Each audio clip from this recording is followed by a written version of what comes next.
Pernahkah dipikirkan seorang ustadz, kiai, pernahkah dipikirkan? Ini penting. Mereka tidak minta, tapi pemerintah yang harus ngerti. Ini penting. Berdosa kalau.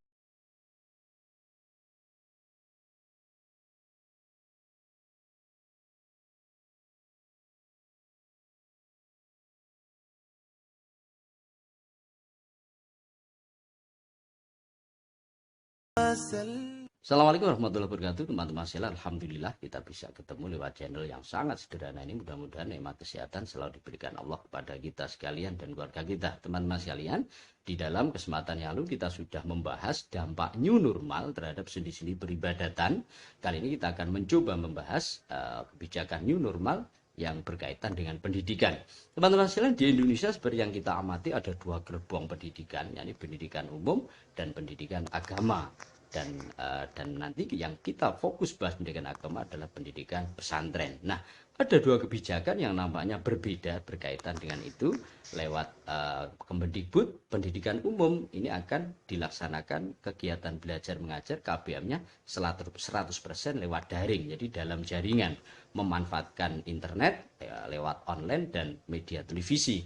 Kemudian pemerintah lewat Menteri Agama nampaknya untuk pendidikan pesantren akan diserahkan kepada masing-masing pengasuh pesantren, di mana beliau pengasuh memang yang mempunyai wewenang dan lebih tahu kondisi wilayah santri masing-masing. Nah, pertanyaan adalah, apakah sudah tepat ini kemudian dibedakan kebijakan itu? Jawabannya adalah, kalau kita berbicara dalam pandangan fikih, maka ini sudah tepat, tapi harus dalam beberapa catatan.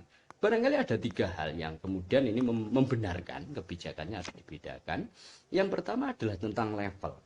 Jadi pendidikan agama itu sebagai orang yang beriman, kita harus tegas mengatakan levelnya di atas pendidikan umum.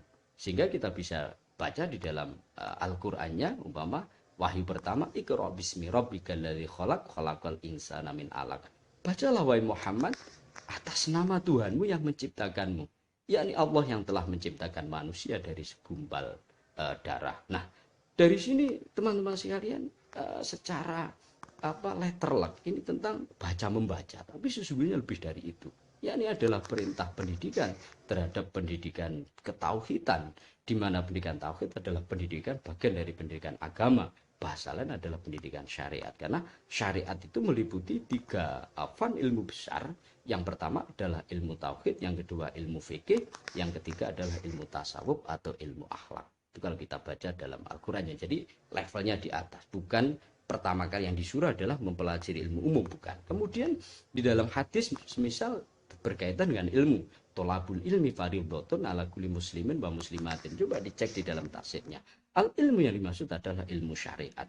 Kemudian Rasulullah juga mengajarkan kita, kalau ada bayi yang lahir, maka sunnahnya adalah diadzani telinga kanan, kemudian diiqomait telinga kiri. Apa hikmahnya? Hikmahnya adalah agar pelajaran pertama yang masuk kepada si bayi adalah pelajaran tauhid. Karena lafaz adzan dan iqomah mencakup tentang ketauhidan. Dari sini jelas levelnya berbeda, sehingga kebijakannya berbeda. Ini sangat wajar.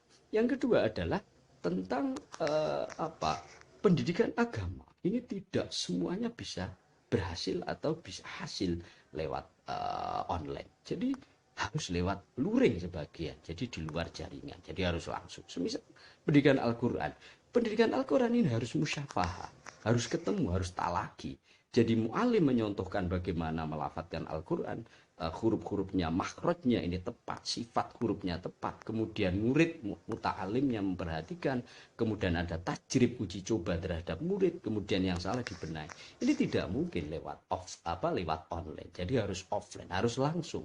Kemudian akhlak. Akhlak ini yang paling baik adalah lewat tarbiyah.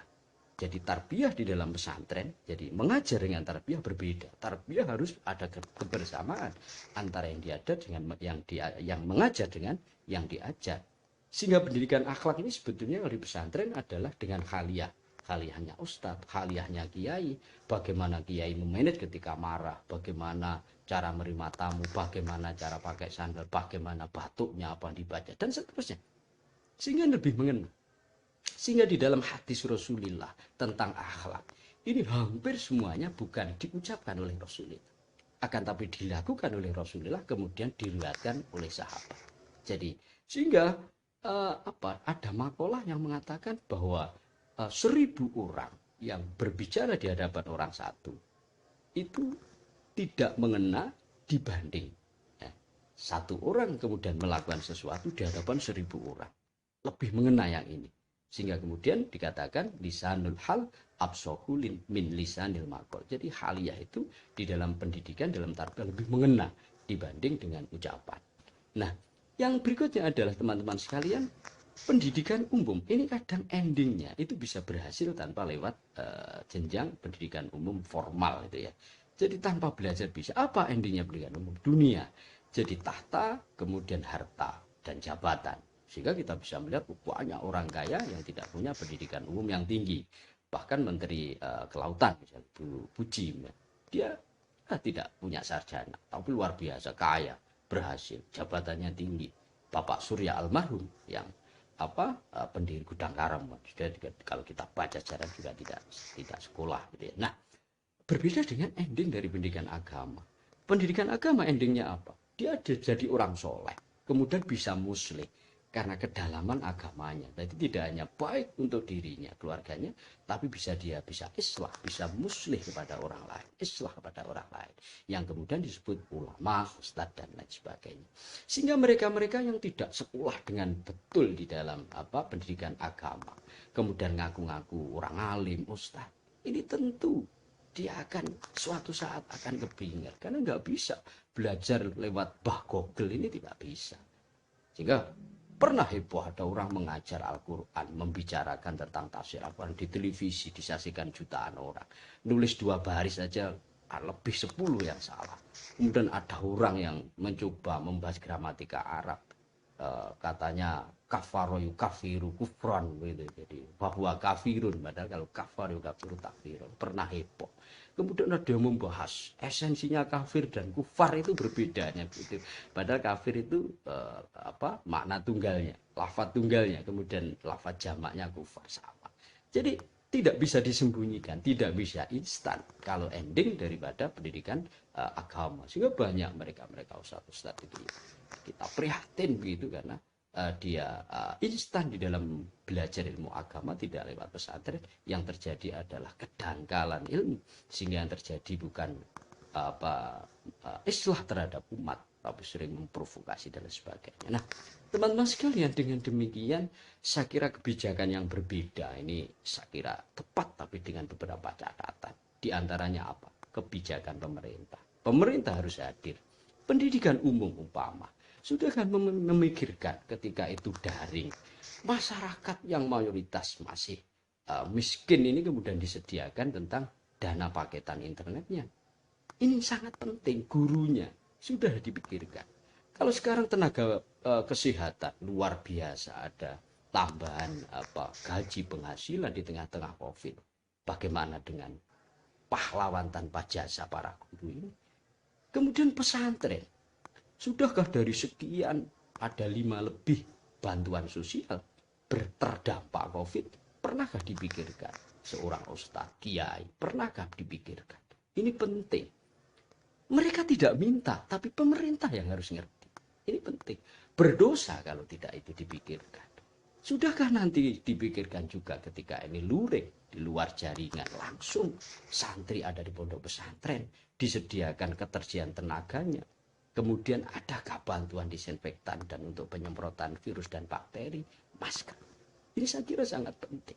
Jadi tasarruful imam ala royah manutun bil masalah. Kulukum ro'in wa mas'ulun an ro'iyati. Wal amirul ladzi ala nasi ro'in wa mas'ulun an ro'iyati. Hadis sahih. Hadis ya Imam Muslim. Jadi kalian para pemerintah ini adalah amanah yang dibebankan Allah kepada kalian untuk rakyat. Nanti akan dipertanggungjawabkan, dimintai pertanggungjawaban. Sehingga clear menurut saya, kebijakan ini ayolah, ini saya kira sudah tepat. Tapi kehadiran pemerintah ini juga penting. Kalau tidak hadir di tengah-tengah pesantren, sesungguhnya pesantren sejak dulu tanpa bantuan pemerintah sudah berjalan. Tapi satu sisi pemerintah sesungguhnya ada dosa kalau tidak diperhatikan, sekalipun sudah berjalan. Mudah-mudahan apa yang kita sampaikan ini membawa manfaat bagi kita sekalian, sekalipun ini receh, channel yang sangat sederhana dari pojok kampung. Saya kira patut kiranya didengar, dan hal ini tidak ada gunanya kecuali teman-teman sekalian ini bisa menyampaikan pesan yang sangat sederhana ini kepada pengambil kebijakan, sehingga dengan bersama-sama mudah-mudahan ini didengar oleh beliau-beliau, dan akhirnya kita sekalian akan menjadi masyarakat yang aman dan tenang, adil dan makmur. Demikian, wallahu muwaffiq ila aqwamit thoriq. Wassalamualaikum warahmatullahi wabarakatuh.